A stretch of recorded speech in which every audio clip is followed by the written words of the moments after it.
All right, Sandra, we put a panel together. General Jack Keane is with us, along with Dan Hoffman. Also joining us this hour is Brett Bruen. He served 12 years as a U.S. diplomat and as a former Obama White House director of global engagement. And Brett, why don't we start with you, since you're new to the program this afternoon. We heard what Putin had to say. A lot of it was lamenting the fall of the Soviet Union, that they gave away too much, that Ukraine is a false entity that was created by the former communists. There are a lot of complaints about Ukraine and its treatment toward Russia ever since Yanukovych left in 2014 under pressure. I mean, Putin even going so far as to say that Russia will do everything it can to punish those involved in the fire in Odessa in 2014.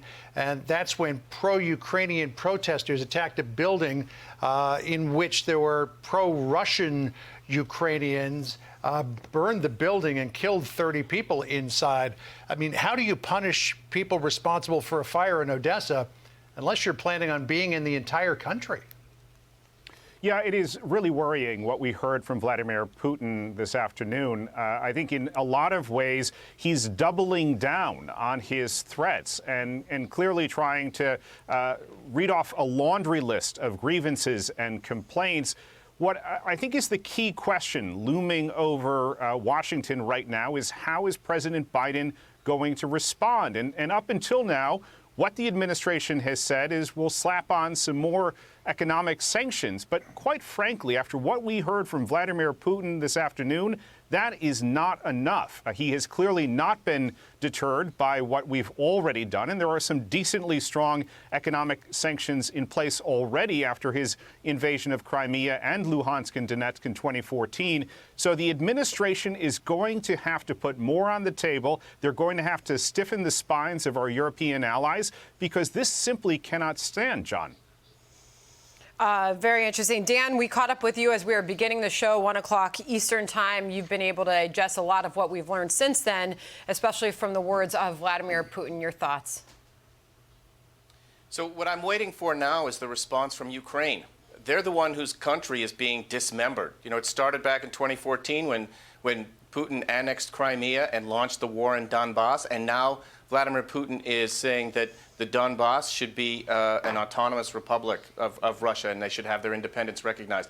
The question for me is, how does Ukraine respond? There have been great divisions between the Biden administration and President Zelensky over the fact that we didn't implement preemptive sanctions that might have taken a step towards inducing Russia to withdraw some of those troops, or perhaps not to take the step that Vladimir Putin took today. The question for me is whether Ukraine plans to fight for this territory. And I'm sure that's something that our team on the ground in Lviv, unfortunately not in Kyiv, is going to be looking at with the government of Ukraine.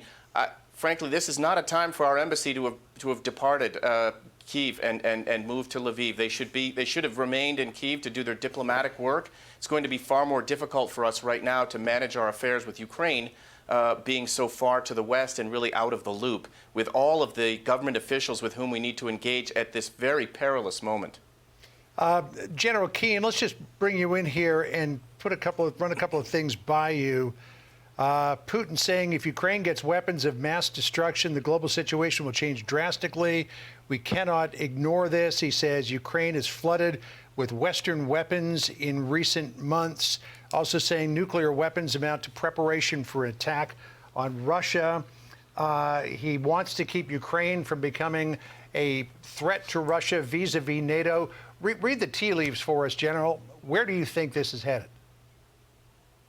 Well, I think it's clear. I mean, I read through, some of the analysis and the snippets that came out of the speech on Reuters, and it's clear he's building a case not to just occupy the Donbass region or even build a land bridge to the east to Crimea. He's building a case to occupy Ukraine. I mean, that's what that whole speech was about. Certainly not just a limited military attack to secure much of the territory he already owns and expand it. And I think that was clearly identified by the United States intelligence services, and I agree with the Biden administration in releasing that information to take away Putin's element of surprise and also to take away any sense of legitimacy here by us, the United States, conducting our own information campaign against him. And I think we correctly identified that his strategic intent here is to take control of Ukraine. And I think that speech is really all about that. I mean, it's dripping with the emotion that he feels personally about Ukraine. And that is what Sandra so correctly identified in the July 12 5,000-word memo, much of it penned by himself, according to sources in his own language. And secondly, while Ukraine has ideological overtones to it, it's a democracy, and he doesn't want that, certainly, and he doesn't want that kind of impact on his own people.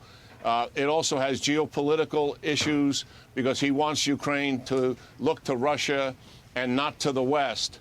But really, when it gets down to what he is talking about here, is that Ukraine never should have been separated from the Soviet Union. It is a part of Russia, and I'm taking back the land that is rightfully ours. That is what this is about. I believe it will be a phased operation.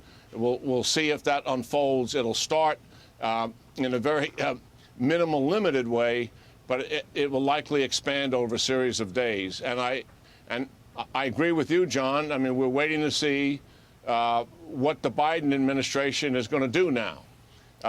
They have forecasted this correctly, and they deserve credit for that. But now it's up to them. What are they going to do about it? We already know for a fact that they've squandered many of the opportunities that were afforded to them, because this began in March, so our viewers recall, with the 90,000 occupation last March of 2021, when they encroached on Ukraine's border, and we did nothing.